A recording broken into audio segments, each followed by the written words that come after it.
FNC 2. Triste, né? Porque toda morte de alguém, ela é triste, obviamente. Mas aqui nós não vamos santificar ninguém pelas lambanças que faziam. Rapidamente, eu gostaria que os companheiros falassem do falecimento de José Maria Marinho, ex-presidente da CBF, 93 anos. É o presidente que foi preso e, esportivamente falando, é o presidente da CBF no 7-1. Thiago Caetano, esportivamente, acho que não vai deixar nenhuma saudade o popular Zé da Medalha, né?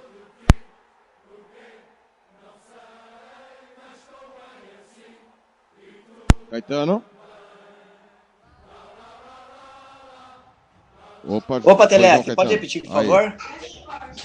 Zé Maria Marinho faleceu, né? 93 anos, o Zé da Medalha, responsável pelo 7-1 do Brasil e foi preso como presidente da CBF, né?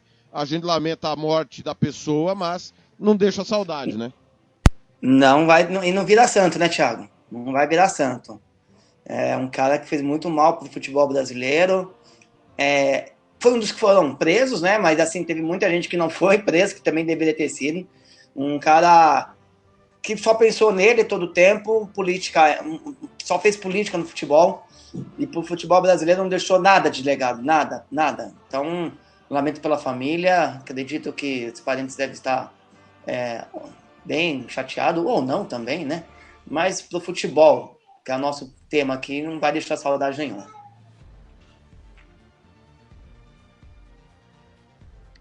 Taylor, quando falarmos em Zé da Medalha, vamos lembrar da medalha que ele pegou lá na final da Copa de São Paulo, do 7-1, ou que ele foi preso? Um pouco dos três, mas muito provavelmente vão lembrar da medalha, né? Que ele acabou participando diretamente, né? Desse furto, a medalha que poderia ser de um jogador, se não me engano, do Corinthians, né? Foi o Corinthians que foi o campeão da Copa São Paulo na ocasião. Acabou simplesmente surrupiando uma medalha e colocando no bolso, né? Foi um dirigente muito controverso no cenário paulista. Quando chegou à CBF, fez parte de um esquema que tapou o buraco do Ricardo Teixeira, depois que ele tinha sido indiciado pela Interpol. Não deixa zero saudades, né? Na Copa do Mundo realmente foi um dirigente polêmico, responsável pelo 7-1, como bem disse, um dos principais nomes da derrocada da seleção brasileira, mas em compensação o cofre estava cheio de dinheiro, entalado de dinheiro. Agora, o que eu queria destacar realmente sobre o falecimento do Zé Maria Marinho, aliás, fica aí claro o nosso respeito à pessoa, à memória, à família também que sofre com a perda dele, mas no caso no CNPJ, José Maria Marinho não deixa nada de saudades. Agora, o que eu queria ressaltar é o seguinte, né? É que eu estava vendo nas redes sociais sobre a repercussão da morte do José Maria Marinho, me chamou a atenção o post de um rapaz que nem vale a pena falar o nome, que simplesmente disse: olha só como o brasileiro é vira-lata, cultuou a morte do Diogo Jota, colocou ele como um santo, como um super jogador, e quando José Maria Marinho morre, um homem brasileiro acaba morrendo, simplesmente ignoram a morte dele. Enfim, o brasileiro não tem jeito. Aí O jornalista assim, falou isso? Falaram. E eu fico pensando assim... Não, tem que dar nome pra gente não acompanhar esse cara em lugar nenhum. Eu também não vou lembrar, qual é o nome, né? Eu só vi de passar e nem vou lembrar, nem vale a pena lembrar o nome. Assim, mas eu vou te contar, o quanto a burrice, o Telef, o quanto a burrice é tão grande nas redes sociais que me preocupa. Sinceramente, me preocupa esse culto à burrice que está presente em Instagram, em X, né, o antigo Twitter, em Facebook, em Threads, no YouTube, enfim, eu fico realmente preocupado, As pessoas têm orgulho, tem pessoas nas redes sociais que têm orgulho, batem no peito e sentem orgulho de serem burras, porque assim, uma coisa é você colocar o Diogo Jota, lamentar a morte do Diogo Jota, um cara que realmente foi relevante no futebol português, no futebol inglês e no futebol mundial. E do outro lado tem o José Maria Marinho, que foi um dirigente controverso, um dirigente que deixou a desejar, mas o fato dele ser brasileiro, você tem que cultuar ele muito mais do que um português. Faça-me um favor, né? Muito bem, vamos lá, mercado da bola no fim de semana. Se você perdeu alguma coisa, lembrando que a gente falou ainda na sexta, ao vivo, a gente falou durante o programa que o Danilo estava muito perto de voltar ao futebol brasileiro, né? Jogador ex-Palmeiras do Nottingham Forest. E o Taylor informou no finalzinho do nosso Planeta Bola de sexta que Danilo é jogador do Botafogo. Falando em futebol brasileiro, que perdeu alguns atletas, se este voltou, Richard Rios vai para o Benfica. Está fechado com o Benfica. O Wesley, lateral direito do Flamengo, para Roma. E o Fluminense acertou em definitivo a ida do Lucas Calegari para o Eyüpspor da Turquia. O Gregory do Botafogo já tinha sido anunciado pelo Al Rayyan. São os 4 times brasileiros, inclusive todos, né, estavam no Mundial. Todos perdendo aí os jogadores. O Lucas Calegari já estava no futebol turco, né, agora em definitivo. Caetano, quem é que perde mais aí desses 4? O Palmeiras sem Richard Rios, o Flamengo sem Wesley, o Calegari já estava lá, ou seja, o Fluminense não fazia questão, ou o Gregory com o Botafogo? O Gregory é muito importante, mas eu acho que o Botafogo repõe a altura, é lógico, né? Vai falar, mas o Danilo, não sei o quê. Mas assim, o corte que a gente tem do Danilo, e ele em boa forma, lembrando que teve lesões no Nottingham Forest, então isso atrapalhou bastante a passagem dele, mas é um volante que chega para substituir o Gregory à altura, com características diferentes, um outro perfil, mas para a posição.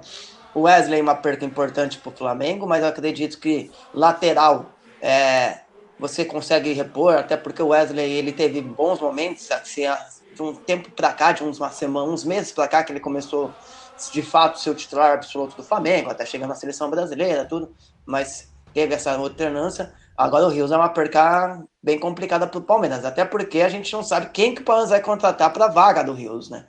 O Palmeiras, aqui hoje a gente tá vendo algumas coisas, o Otávio é um dos possíveis nomes, mas a gente sabe como funciona a diretoria do Palmeiras quando se trata de um jogador um pouco mais velho, jogador caro, mas a perca do Rios é grande. Ontem, só para ter ideia, o Palmeiras tinha falta, não tinha quem bater as faltas, o Telé. Bater na força era o Piqueires, assim, só, mas falta, porque o Rios era o cara da bola parada na saída do Veiga.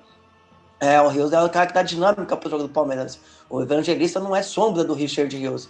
É verdade que teve muitos momentos que a torcida palmeirense quis matar o Richard Rios, principalmente em clássicos, alguns momentos que ele tenta sair jogando, driblando lá de trás, mas depois, de um tempo pra cá, ele, na temporada, pra mim, ele era o melhor jogador do Palmeiras, fez um excelente mundial, um dos poucos que se salvaram na equipe do Palmeiras, o Richard Rios, e vinha cada vez jogando mais bola. Então, assim, a perda é muito grande. Ótimo negócio do Palmeiras, é bom frisar isso. O Palmeiras vem buscar o Rios aqui em Campinas. Depois de um jogo do Palmeiras contra o Guarani, onde o Richard Rios engoliu o Zé Rafael, acabou com a vida do Zé Rafael. O Palmeiras, lógico, que já fez mais observações, né? Por um jogo que vai contratar um jogador, mas acabou contratando ele por 6 milhões de reais, deixando uma porcentagem para o jogador, para o Flamengo e para o próprio Guarani, que está sorrindo à toa, viu, Telef? O Guarani está com um sorrisão com essa venda. E aí o Palmeiras contrata ele e depois vende ele por 30 milhões de euros. Lembrando que contratou em reais, tendo praticamente ali 80% da venda do atleta. Então, assim, um negócio absurdo. Muito bom negócio do Palmeiras, ponto para a diretoria do Palmeiras. Eu que sou um crítico ferrenho dessa diretoria e tem outras coisas para falar, mas não é a Palmeiras agora. Mas um ótimo negócio. Era para ter ido para Roma, o Palmeiras, como tem uma condição financeira estável, não vendeu para o primeiro que apareceu, segurou, o Benfica veio, pagou os 30 milhões, leva, seja feliz, um jogador de muita qualidade que pode ajudar bastante o Benfica, e o Palmeiras fica com a grana no bolso, mas com uma perca que vamos ver como vai ser a reposição, porque é uma peça importante no meio de campo do Palmeiras. Vou trazer uma informação rapidinha sobre a política do Palmeiras. Os conselheiros do Palmeiras estão cogitando pôr em pauta a mudança estatutária de 2 para 3 eleições. Ou seja, estão querendo fazer o que o Juvenal Juventus fez no São Paulo. A Leila não está apoiando isso, mas não está coibindo essa situação de bastidores do Palmeiras. Então você, palmeirense, que está escutando o Planeta Bola, muita atenção com o que estão tentando fazer no seu clube. Eu sempre achei que a continuidade por um longo tempo desgasta, faz o clube ser refém, inclusive do mesmo sistema, do mesmo grupo. Corinthians não tem reeleição, mas o mesmo grupo ficou lá fundando o clube há anos. E o Palmeiras pode ter uma tentativa de golpe na democracia palmeirense. Olho aberto nisso. Thiago, Pois não. posso falar sobre esse tema rapidinho? Claro. Tentar não ser muito, não prolongar muito, tá? Porque o tema não é Palmeiras, aqui é Planeta Bola, mas a Leila, ela chega no poder do Palmeiras com manobras, né? É bom lembrar isso, desde como conselheira lá atrás, até chegar à presidência do Palmeiras, ela chega com 2 manobras para ela poder ser eleita. O Gagliotti foi muito... O Gagliotti que às vezes é lembrado com muito carinho pelo torcedor palmeirense pelas outras Libertadores, mas ele fez parte total. A ruptura com o Paulo Nobre, que para mim é o maior presente da história do Palmeiras, começa a partir daí. Lembrando que no começo ele até... não é que ele aceitava, mas era parceiro ali, o começo de parceria com a Crefisa, e aí ele acabou acedendo algumas questões. Mas assim, aí depois acontecem as manobras para a Leila chegar no poder do Palmeiras. Então a Leila já não era para ser presidente do Palmeiras se não fosse as manobras. Mas 2 anos, dois mandatos, cara, beleza, quer mudar o estatuto? Às vezes o estatuto ele tá um pouco obsoleto, ele está mais pela época que foi escrito, então ele realmente às vezes ele fica um pouco inadequado para a época. Mas você mudar o estatuto com a bola rolando, aí não é do jogo. Quer mudar o estatuto? Muda para daqui na próxima eleição, que seja, né? Mas mudar o estatuto com a bola rolando, aí não é legal, não pega bem. Não pode acontecer isso. A oposição é pequena do Palmeiras, mas ela tem que brigar até o final, a torcida tem que brigar, porque o começo do fim do São Paulo e o começo do fim do Corinthians foi quando o poder tomou conta da equipe, das instituições. E o Palmeiras não pode cair nessa. Por mais que a Leila seja uma boa gestora, uma boa administradora, não é do jogo isso. Então, como o Telé falou, o olho nisso, porque pode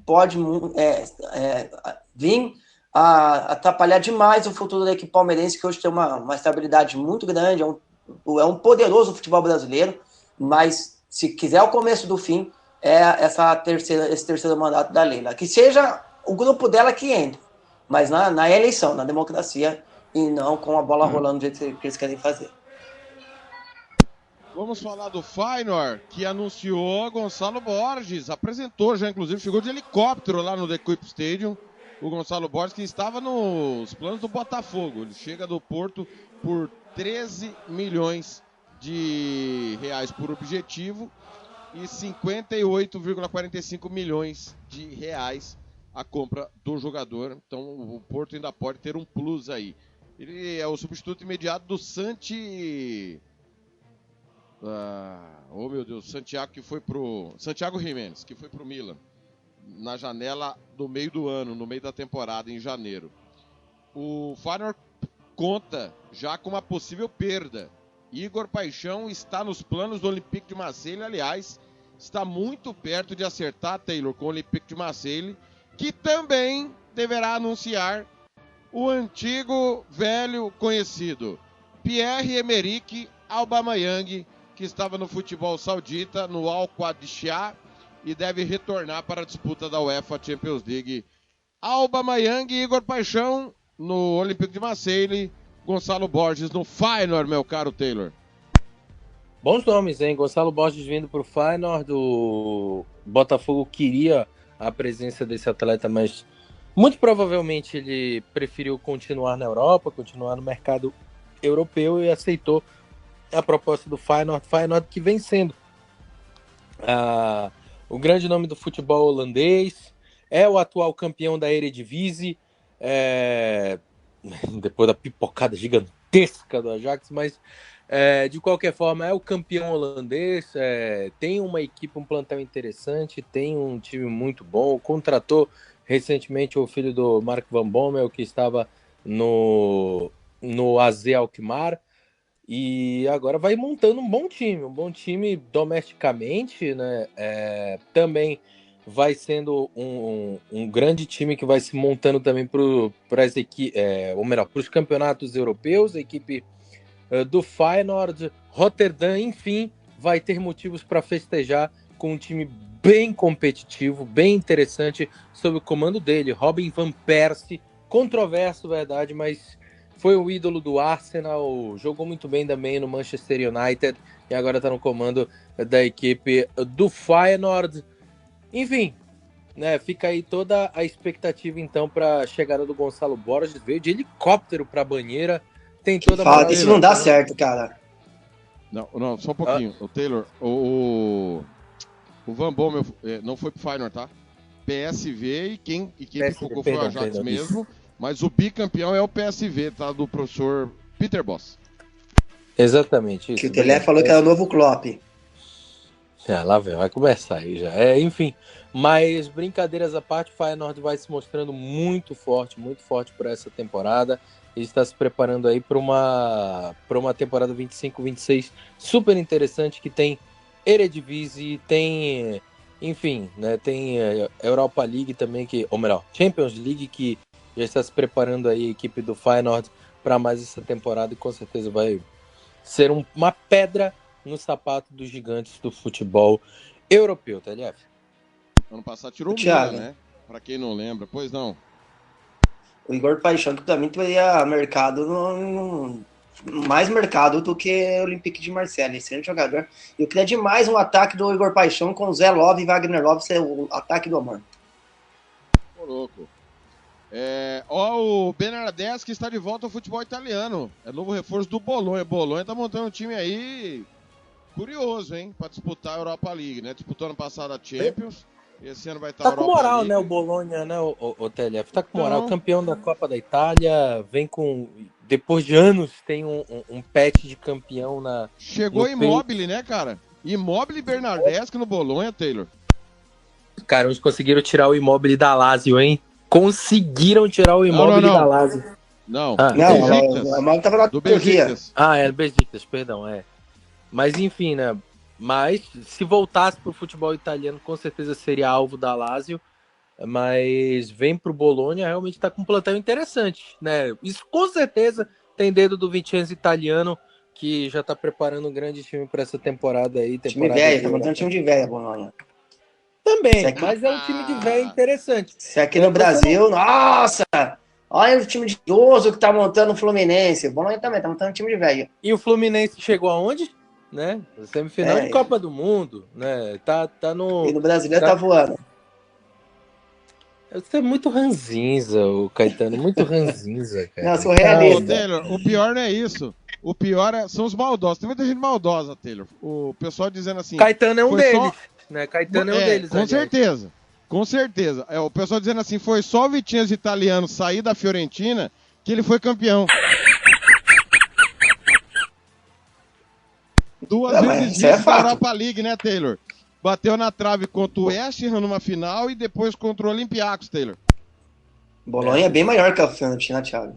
Bicampeão vice-campeão da Conference, a nossa querida Viola. Enfim, mas vamos ver como vem aí o Vicenzo italiano, apesar de ser um time de velho, como fala o Thiago Caetano, eu acho que são velhos bem encorpados, né? Como bons vinhos, bons whiskies, então... Vamos ver como é que vai vir esse Bolonha aí, que com certeza vai ser uma equipe que vai brigar pelas cabeças na Série A italiana e deve vir bem também na Copa da Itália, nas Copas, né, na Copa da Itália e na UEFA Europa League. O ex-corintiano Gabriel Moscardo trocou o PSG pelo Sporting Braga. Chega por empréstimo, tá? De uma temporada. Ele foi comprado do Corinthians na temporada 23-24 por 20 milhões de euros. Teve uma rápida passagem pelo Stade Reims, também por empréstimos, 10 jogos e marcou 1 gol na última temporada.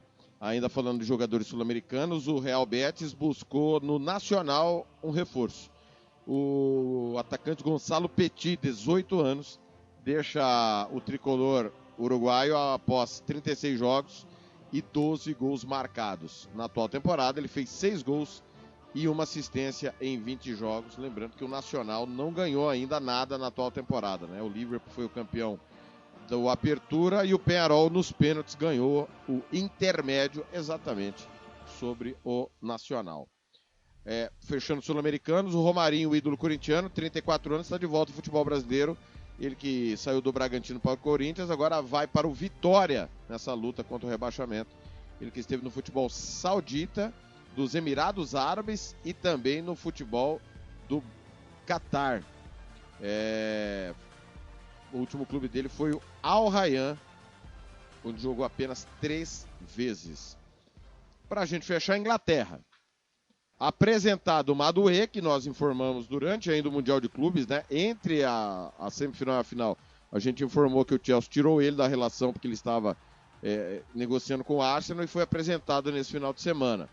E o Manchester United está muito próximo de anunciar, Caetano, Brian Mbeumo, ex-Brentford, camaronês, está chegando por 71 milhões de libras, algo em torno de 529 milhões de reais. Vale tudo isso o Mbeumo, jogador de 25 anos? O Manchester gosta de rasgadinha, né, Thiago? O Manchester gosta. Vamos ver, a temporada vai contar pra gente se vale a pena. Então, início não seria uma contratação que eu teria feito. E tem ninguém fechou, mas tem uma disputa grande, né, Thiago? Pelo Alexander Isaksen do Newcastle, o Liverpool quer, o futebol da Arábia também quer ele, um jogador que também está em alta no mercado, não tem nada em concreto, mas seria um baita reforço para o nosso Liverpool, hein? Não seria só o Alexander Isak ou o Isaksen mesmo? Isaksen. Isaac. É Isaac só, é porque ele é suíço, então fica Isaksen, né? Mas é Isaac. Sueco, isso, desculpa. Seria um baita reforço, mas ninguém fechou ainda com ele. Tá bem carinho, viu? Tá quase 100. Ele é. Tem certeza? Sim. Opa, absoluta. Alexander Isak? Sueco. É sueco, do Newcastle ataca. Ele é muito bom jogador. Solna, 25 anos, ex-Real Sociedade, isso mesmo. Muito bem, mas ele tem dupla nacionalidade, certeza. Certeza. Até porque, pra quem não sabe quem que é o Alexander Isak, ele é negro, né? Então, por isso a minha surpresa. Mas é isso mesmo, ele é sueco. Perfeito. Os caras... Aí da origem dele vai ter que perguntar pros avós de onde vieram, porque eu não sei te explicar não, mas é sueco.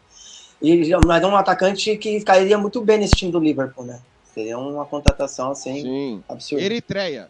Ele era da Eritreia. Da onde? Agora sim, dupla... Eritreia. Onde fica Eritreia, TLF? Continente africano. Fica lá só na pode parte ser. lá no chifre da África, próximo se eu não me engano, próximo da Etiópia. Cuidado. Você fica falando do chifre. Você é especialista em chifre, ô Taylor Leão? Já tomei alguns. Mas o chifre da África, pra quem não sabe, é aquela região que fica próxima da Arábia Saudita. Mais ou menos esse onde fica o chifre da África. É o chifre da África. Com Eritreia, Etiópia, Somália, Sudão do Sul, etc. Uma aula gratuita de geografia. Toma, Caetano. Não, toma, não. Parabéns. É o mínimo que eu espero dele. Viu só? FNC 2